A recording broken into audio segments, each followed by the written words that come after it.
Hi guys, my name is Faizan Siddiqui. And I am Aman Khan. Welcome to Intellectual Move Huts. तो आज का जो video है वो हमारा पहला एक्चुअल पैराडॉक्सिकल वीडियो होने वाला है. मतलब something that is going to make you think. नाम इसका शिप ऑफ थीसिस है. But before we begin we would like to just brief you कि हमारा क्या आइडिया है इस चैनल से. शाजी. तो हमारा आइडिया यही है कि हम इस चैनल पे आपको we want to make you think. हमारा यही है. हम किसी भी टॉपिक में इतने डिटेल में नहीं जाएंगे क्योंकि शिप ऑफ थीसिस जैसे है इसमें बहुत बोला जा सकता है. इसके अंदर 10 घंटे का भी वीडियो बनाओ तभी भी वो वीडियो इनफ नहीं होगा. तो आप डिटेल्स आप गूगल ही कर सकते हैं, कहीं और यूट्यूब पे आप देख सकते हैं. Our main agenda is to make you think. आपको ये टॉपिक्स के बारे में आपको इन्फॉर्म करना और आप इस बारे में सोचे कभी. तो क्योंकि ऐसे हजारों टॉपिक्स हैं. सिर्फ शिप ऑफ थीसिस तो एक फिलोसॉफिकल सब्जेक्ट ही है. मतलब ऑलमोस्ट एक किताब लिखी जा सकती है इस पे. मगर ऐसे बहुत सारे टॉपिक्स हैं जो हमारे सामने होते हैं और हम उनके बारे में सोचते भी नहीं है. तो दैट इज व्हाट. और ऐसा भी नहीं है कि हम ये सिर्फ इस यूट्यूब चैनल के लिए कर रहे हैं. मैं और शाजी ऐसी बातें मतलब दिन भर बैठ के यही सब बकवास करते रहते हैं. और तो हमने सोचा कि यही हम अगर एक चैनल पे डालते तो हो सकता है और भी लोग ऐसे हों जो ऐसा सोचते हो और इन सब चीज़ों के बारे में सोचना चाहते हो. हम उनसे भी बात करेंगे. तो that is our idea behind this channel. तो हम आज शुरू करते हैं शिप ऑफ थीसिस के बारे में. तो पहले एक्सप्लेन कर देते हैं what is ship of thesis. ठीक है, मैं एक्सप्लेन करूँ. हाँ. तो शिप ऑफ थीसिस क्या है कि एक बोला जाता है कि एक शिप है. ठीक है, वो जो शिप है मान लेते हैं कि वो एक मिलिट्री शिप है. वो शिप हमेशा वॉर में रहती है और उसके पार्ट्स रिप्लेस होते रहते हैं. ठीक है, तो हर वॉर में वो जाती है और उसके पार्ट्स कुछ थोड़े बहुत पार्ट्स उसके रिप्लेस हो जाते हैं. इवेंचुअली 50 साल के बाद मानते हैं कि 50 ईयर्स के बाद उसके सारे के सारे पार्ट्स जो थे, जो पूरी की पूरी शिप थी, अब वो रिप्लेस हो चुकी है. थोड़े थोड़े पार्ट्स हर बार रिप्लेस हुए होते गए फाइनली पूरी शिप ही रिप्लेस हो चुकी है. तो क्वेश्चन ये बनता है, कोई पार्ट नहीं रहा जो पुरानी शिप में था. Not even a single bolt. Nothing. ठीक है, अब वो पूरी एक दूसरी शिप. अब क्वेश्चन ये बनता है कि क्या वो अब डिफरेंट शिप है या वो अभी भी शिप ऑफ थीसिस है. क्या अभी भी वो सेम शिप है या दूसरी शिप बन गई. ठीक है, थीसिस थोड़ा मुश्किल नाम लग रहा है. थोड़ा आसान वाला नाम रखते हैं. राम. ठीक है, रामू की शिप. एक रामू की शिप थी. उसको डिसमेंटल कर दी. मतलब वो बहुत टाइम तक वॉर्स पे गई और हर बारी वॉर पे जाके उसको थोड़ी डिसमेंटल होती थी. कोई अलग चीज़ उसको रिप्लेस, उसके पार्ट्स को रिप्लेस कर देती थी. और शाम ये सारे रिप्लेस कर रहा था पार्ट्स. तो जब आखिरी पार्ट भी रिप्लेस हो जाता है और वो पूरी नहीं बन जाती, तो क्या वो शिप शाम की है या वो शिप राम की है, ये हम डिस्कस करते हैं. सही बात है. ठीक है, बिल्कुल. चलिए. तो पहले what is your point of view. मेरा कोई एक्चुअल पॉइंट ऑफ व्यू इस चीज़ पे नहीं है क्योंकि इस पे तो डिबेट चलती रहती है. मेरे पास दोनों साइड्स के लिए पॉइंट्स हैं. बट आई थिंक अगर थोड़ा सा लीन हो रहे, मतलब आपका थोड़ा लीनिंग होती है ना आपका, तो सेंट्रिस्ट्स. नहीं, हाँ, तो मैं थोड़ा सा लीन कर रहा हूँ इस तरफ कि मैं मानता हूँ कि वो शिप ऑफ थीसिस नहीं रही. अब वो एक दूसरी शिप बन चुकी है. अच्छा चलो, सबसे पहले ना हम ऐसा करते हैं. एक स्पिरिचुअल एंगल होता है हर चीज में. तो पहले तो उसको साइड ट्रैक कर देते हैं. पहले उसके बारे में बात करते हैं. साइंटिफिक जो ये इमोशंस एंड फीलिंग्स जो थोड़ी कम है हम में, उनके बारे में बात कर लेते हैं. कि वो बोलते हैं कि एक स्पिरिट होती है, ऑब्जेक्ट्स की भी एक स्पिरिट होती है. And you can change the entire body, लेकिन but you can't change the spirit. तो सोल तो the soul is what takes you into the afterlife. The soul will always remain. तो that is point one. and इस पे आप argue भी नहीं कर सकते. नहीं, आर्ग्यू नहीं कर सकते क्योंकि ये किसका कोई बेसिस ही नहीं है. तो आप आर्ग्यू किस चीज पे करेंगे. ये आप ये आर्ग्यू कर सकते हो कि शाम के जो पार्ट्स हैं उनका भी तो सोल हुआ. उनकी वो भी स्पिरिट है. तो किसकी स्पिरिट में? नहीं, इसमें आप वो लॉजिक नहीं ला सकते. लॉजिक यही कि शिप की स्पिरिट है, वो कोई पार्ट्स की स्पिरिट नहीं होती. पार्ट्स की स्पिरिट नहीं है. नहीं, लॉजिक यही है कि उसकी स्पिरिट होती है, कोई पार्ट. अब आपके हाथ की थोड़ी ना स्पिरिट. लोग कहते हैं कि आपकी स्पिरिट होती है, पर आपके कोई हाथ की स्पिरिट नहीं होती ना. बेसिकली आप इसमें कर क्या रहे हो, आप इस पैराडॉक्स को रिजॉल्व करने के लिए एक ऐसा पार्ट बना रहे हो जिसको रिप्लेस नहीं किया जा सकता. आप कह रहे हो कि हम सारे पार्ट्स रिप्लेस कर रहे हैं, पर आप बोल रहे हो कि एक तो ऐसा पार्ट है जिसको आप रिप्लेस नहीं कर सकते, जिससे आप शिप को आइडेंटिफाई कर सकते हो.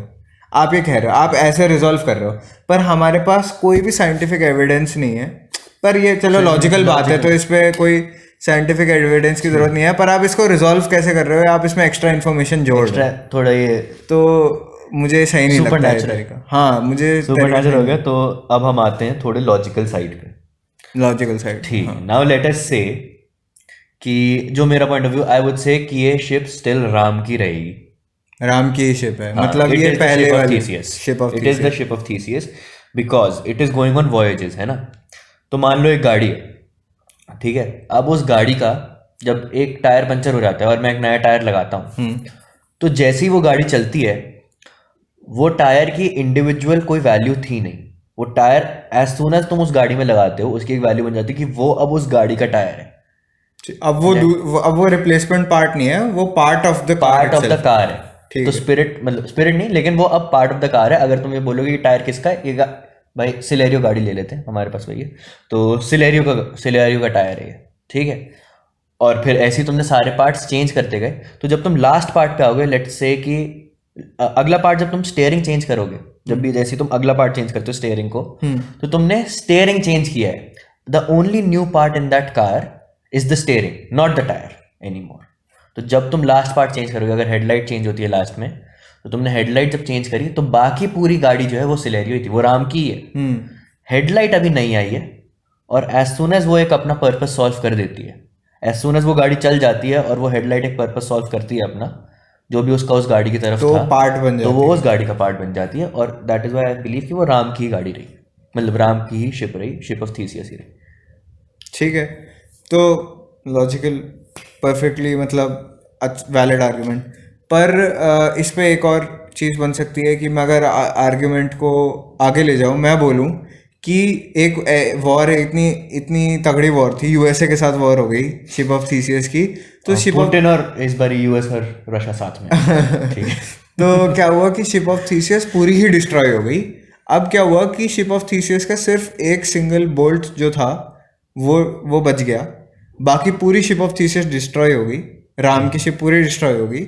तो अब जो उसमें रिप्लेसमेंट लेकर आई गई, वो सिर्फ बोल्ट को रखा गया, बाकी पूरी की पूरी दूसरे पार्ट्स लाके रख दिए गए। अच्छा। तो क्या अब अभी भी वो शिप ऑफ थीसियस है, या अब वो चेंज हो गया, वो दूसरी शिप बन गई? पहली बात तो बोल्ट डूब जाना चाहिए था, ठीक नहीं ऐसे नहीं होता ये गलत बात है, ठीक है। लेकिन अगर बोल्ट नहीं डूबता, अगर वो बोल्ट अभी भी रहता है, now it becomes a question, मतलब आई नॉट श्योर। मैं ये बोलूंगा कि वो बोल्ट को मैं एक एक्सटर्नल पार्ट यूज करूंगा इन शाम की शिप, ठीक है, मगर हम वो नहीं कर रहे हैं, हम खड़ी हुई शिप को रिप्लेस कर रहे हैं। तो आई डोंट नो मतलब मेरे पास इसका कोई आंसर नहीं है। आपको पता है, आप बताओ। मगर मेक्स यू थिंक कि अगर सिर्फ एक बोल्ट रह रहा है, तो उस बोल्ट ने अपना पर्पस शिप ऑफ थीसिस के लिए तो सॉल्व किया है। मगर अब जब वो नई शिप आ रही है, तो वो बोल्ट किसका पर्पस सॉल्व कर रहा है? नई शिप का। वही तो। क्या आप उन सारे पार्ट्स को ओवरपावर करने दोगे उस बोल्ट को, या उस बोल्ट को ओवरपावर करने दोगे सारे पार्ट्स को? That is the question. तो मैं अभी at this moment of time मैं ये बोलूँगा कि क्योंकि बोल्ट छोटा पार्ट है कंपैरेटिवली, तो मैं बाकी सारे पार्ट्स बोल्ट को ओवरपावर कर देंगे।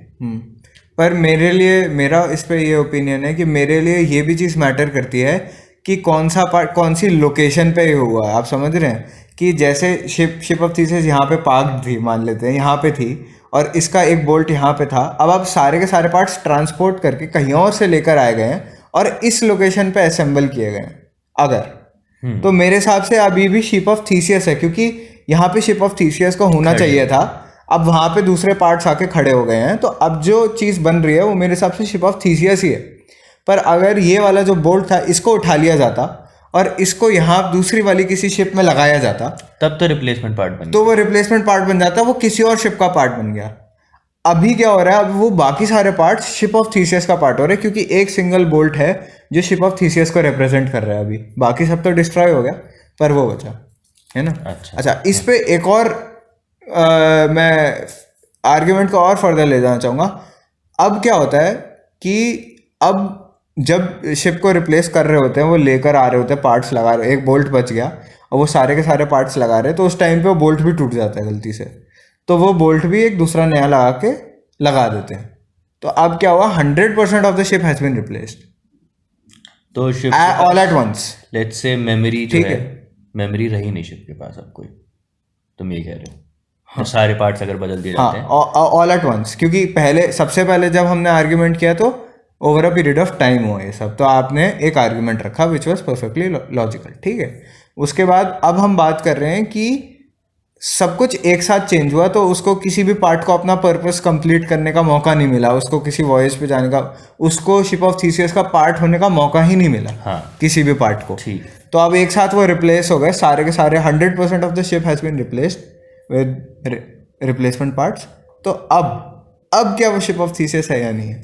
सबसे पहले तो मैं शाम को जाके बताऊंगा हाँ कि इतनी मेहनत तू कर रहा है भाई, तू एक अपनी शिप बना ले। ये क्या बेवकूफ़ी वाली बात है कि एक बोल्ट बचा है उस पर पूरी शिप बना रहे हो है। ठीक है, मगर शाम को वो नहीं करना ऑब्वियसली, ये डिस्कशन ही नहीं होगा अगर शाम वो कर लेगा।